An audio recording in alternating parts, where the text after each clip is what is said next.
কাজ পাওয়ার ক্ষেত্রে প্রত্যেকটা মানুষ চ্যালেঞ্জেস ফেস করে, এবং আমাদের সবচেয়ে বড় চ্যালেঞ্জেস হচ্ছে রেগুলার কাজের প্যাটার্ন চেঞ্জ হওয়া। সো আপস্কিলেশন করা এবং প্যাটার্নের সাথে নিজেকে খাপ খাইয়ে নেওয়া, এটার ক্ষেত্রে কী ধরনের চ্যালেঞ্জেস ফেস করেছেন এবং কিভাবে এটাকে পার করেছেন? হ্যাঁ, আমাদের তো আসলে আমরা যারা বিশেষত যারা টেকনিক্যাল ফিল্ডে আছি তাদেরকে প্রতিনিয়তই নতুন নতুন স্কিলস, নতুন নতুন টেকনোলজিস শিখতে হচ্ছে, জানতে হচ্ছে। কারণ আপনি একটা জিনিস শিখলেন, যেটা অনেকেই আসলে মনে করে যে ফ্রিল্যান্সিং মানে হয়তো বা 1-2 মাস আমি কিছু একটা শিখলাম, দেন আমি মার্কেট প্লেসে গেলাম, আমি কাজ করলাম, করতেই থাকলাম। বিষয়টা এরকম না, আমাদের কিন্তু প্রতিনিয়ত টেকনোলজিস চেঞ্জ হচ্ছে। সো আমাদের নিজেদেরকে আপগ্রেড করতে হয়, বিভিন্ন ধরনের কোর্স করতে হয় বা সেলফ লার্নিং করতে হয়। এইটা একটা সমস্যা যে আপনার যখন রানিং কাজ থাকবে, আপনি এতগুলো কাজ করছেন, তার পাশাপাশি আসলে স্টাডির জন্য সময় বের করা বা আপনার মাইন্ডটাকে ওরকম প্রিপেয়ার রাখা যে আমাকে কিছু একটা লার্ন করতে হবে বা রিল্যাক্স রাখাটা আসলেই টাফ। বাট এছাড়া আসলে কোনো উপায় নেই। আপনি যদি এই মার্কেট প্লেসের যে আমাদের এখন যে কম্পিটিশন বা এই কম্পিটিটিভ মানে সেক্টরে আপনাকে যদি টিকে থাকতে হয়, তাহলে তো অবশ্যই আপনাকে মানে প্রতিনিয়ত নিজেকে আসলে ডেভেলপ করতেই থাকতে হবে এবং এর কোনো বিকল্প নেই। যেমন আমি যেটা করি মাঝে মাঝে, আমি যখন মনে হয় যে আমি নতুন কিছু শিখবো, আমি আসলে অন্য অনেক কিছু ইগনোর করি যে আমার আর্নিং এই মাসে কেমন হবে বা আমি যেটা গতানুগতিক আর্ন করতে পারবো কিনা। কারণ আমার মনে হয় আমি 1 মাস 2 মাস 6 মাস এরকম আর্ন করলাম, বাট তারপরে আমি স্টপ হয়ে গেলাম কারণ আমার ডেভেলপমেন্ট হচ্ছে না। সো এটা আসলে আমার কিছু দিবে না। হ্যাঁ, তো আমি যেটা করি অনেক সময়, যেমন ফাইবারের ক্ষেত্রে আমি যেটা করি, গিগ লিমিট করে দিই অর্ডারগুলো, যে আমার জন্য 5টার বেশি অর্ডার হয়তো বা একদিনে না আসে। বা আমি যেটা করি অনেক সময় আমি হচ্ছে নিজেকে আনঅ্যাভেলেবেল রাখি ফাইবারে। যেমন আমি নতুন একটা কিছু শিখছি, হয়তো বা 1 সপ্তাহের জন্য বা 10 দিনের জন্য আনঅ্যাভেলেবেল রাখি। এবং যেহেতু এতগুলো বছরে আমার অনেকগুলো ফিক্সড ক্লায়েন্ট তৈরি হয়ে গেছে, সো দেখা যায় আমি তাদের কিছু অর্ডার নিতে থাকি বা করতে থাকি। একটু লং টার্ম অর্ডারগুলো নিয়ে আমি হচ্ছে গিয়ে গিগটাকে হয়তো বা আনঅ্যাভেলেবেল করে রাখি বা লিমিট করে দিই। সো এইভাবেই আসলে আমি নিজেকে ডেভেলপ করছি। পেমেন্ট নিয়ে কোনো ইস্যু হয়েছে নাকি কখনো? পেমেন্ট নিয়ে ইস্যু বিভিন্ন ধরনের ইস্যুই তো হয়ে থাকে। যেমন প্রথমত একটা বিষয় হচ্ছে যে আমি যেটা ফেস করি সেটা হচ্ছে যে আপনার এক এক দেশে আসলে এক এক দেশের ক্লায়েন্টরা এক এক ধরনের গেটওয়ে ব্যবহার করতে আসলে স্বাচ্ছন্দ্য বোধ করে। অনেকে অন্য একটা গেটওয়েতে আসলে হঠাৎ করে গিয়ে পেমেন্ট করতে কিছুটা আসলে ভয় পায় বা একটা ভীতি কাজ করে। যেমন ম্যাক্সিমাম দেশে পেপালটা খুব ইউজ হয়, বাট আমাদের দেশে আমরা আসলে পেপালটা ইউজ করতে পারছি না ওইভাবে। তো এটা একটা প্রতিবন্ধকতা। এবং আরেকটা বিষয় হচ্ছে যে আবার অনেকে আছে যে পেপাল ইউজ করে না, বা আমি যে গেটওয়েগুলো ইউজ করি, পেওনিয়ার হোক বা হচ্ছে ব্যাংক হোক বা ওয়াইস হোক, এগুলোর কোনোটাই তারা জানে না। আবার অনেকে আছে যে তারা ফাইবারেও দিতে চাচ্ছে না, কারণ এতে তাদের একটা চার্জ যাবে। সো এই ক্ষেত্রে আসলে মানে তাদের যেটা সুইটেবল এবং অনেক ধরনের রিসার্চ করে হয়তো বা তাকে একটু বলতে হয় যে একটু ওয়েট করেন, আমি একটু দেখছি। সো সেও দেখে, আমিও দেখি, এভাবে কোনো একটা মানে মাধ্যম বের করি যেটার মাধ্যমে তারও আসলে সুবিধা হবে বা আমারও। যেমন যদি তার দেশে ওয়াইস না থাকে সেক্ষেত্রে হয়তো বা ট্যাপ স্যান্ড আছে, সেটা দিয়ে পেমেন্ট করছে।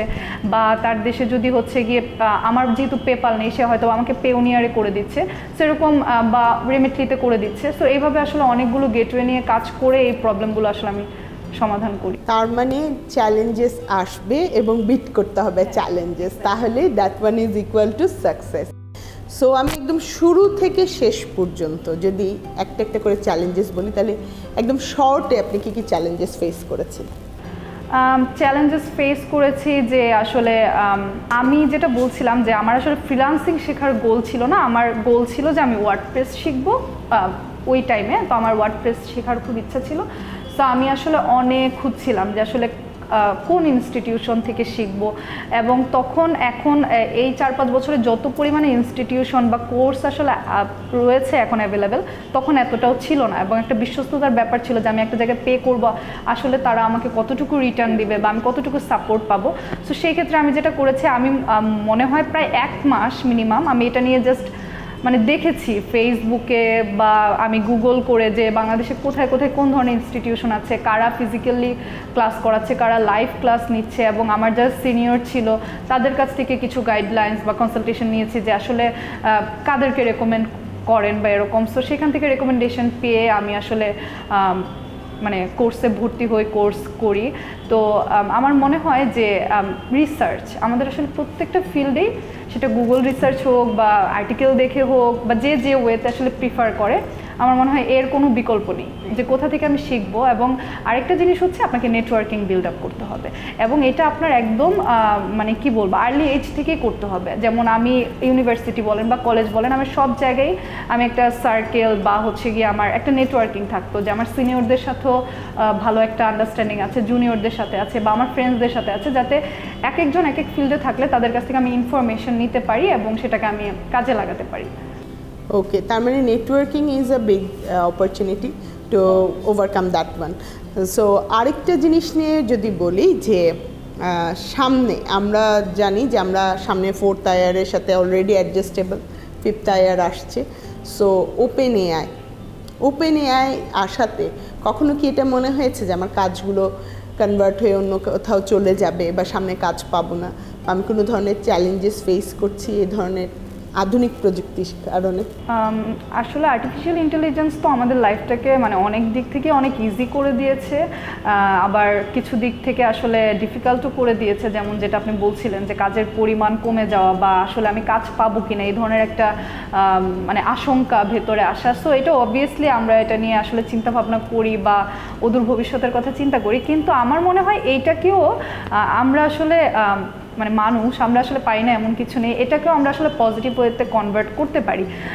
যেমন হচ্ছে আমি যেটা করেছি যে যেমন প্রথম দিকে যখন শুনেছি যে এআই দিয়ে কন্টেন্ট রাইটিং করা যাচ্ছে, বা আমি যেমন হচ্ছে কি ইমেল মার্কেটিংয়ের যে কাজগুলো করি বা ওয়েবসাইটের কাজগুলো করি, এগুলোতে কিন্তু খুব কন্টেন্ট ক্রিয়েশনের প্রয়োজন হয়। তো আগে দেখা যেত যে ক্লায়েন্টরা এসে কন্টেন্ট রাইটার হায়ার করতো, আমি মনে করি যে কন্টেন্ট রাইটারদের কাজটা ধীরে ধীরে কমে যাচ্ছে বা যাবে এরকম মনে হচ্ছিল তখন। তো তখন যে জিনিসটা হলো, আমি ভাবলাম যে তাহলে একটা ক্লায়েন্ট হচ্ছে কন্টেন্ট রাইটার সে হায়ার করতে চাচ্ছে না, কারণ সে ভাবছে যে আর্টিফিশিয়াল ইন্টেলিজেন্সের মাধ্যমে বা এআই এর মাধ্যমে বা চ্যাট জিপিটির মাধ্যমে সে কন্টেন্ট ক্রিয়েট নিজেই করতে পারবে। তো আমার কাছে যখন আসছে তখন আমি যেটা করলাম, আমি বলে দিলাম যে তোমাকে আর কন্টেন্ট রাইটার হায়ার করতে হবে না, যেহেতু এআই আছে আমি তোমাকে কন্টেন্ট রাইটিং করে দিব এআই এর হেল্পের মাধ্যমে। এবং যেন জিনিসটা হচ্ছে গিয়ে প্লাগারিজম বা কোনো ধরনের কোনো ইস্যু না থাকে, এই জন্য এটাকে আমি এক্স্যাক্টলি কপি করব না, আমি এটা থেকে আইডিয়া নিয়ে আমি নিজের মতো করে জিনিসটাকে আসলে তোমাকে অর্গানাইজ বা কনভার্ট করে দেবো, যাতে এটা হিউম্যান রিডেবল বা মনে হয় যে আসলে এটা হিউম্যান ক্রিয়েটেড। সো এটা আমার মনে হয় আমার জন্য আমি এটাকে পজিটিভলি কনভার্ট করে নিয়েছি, এতে করে আসলে আমার মনে হয় কাজের পরিমাণ আরও বৃদ্ধি পেয়েছে বা আমার বাজেটগুলো আরেকটু বেড়ে গেছে। বিদ্যা চ্যালেঞ্জেসের সঙ্গেই থাকুন, আমি থাকছি আবারও।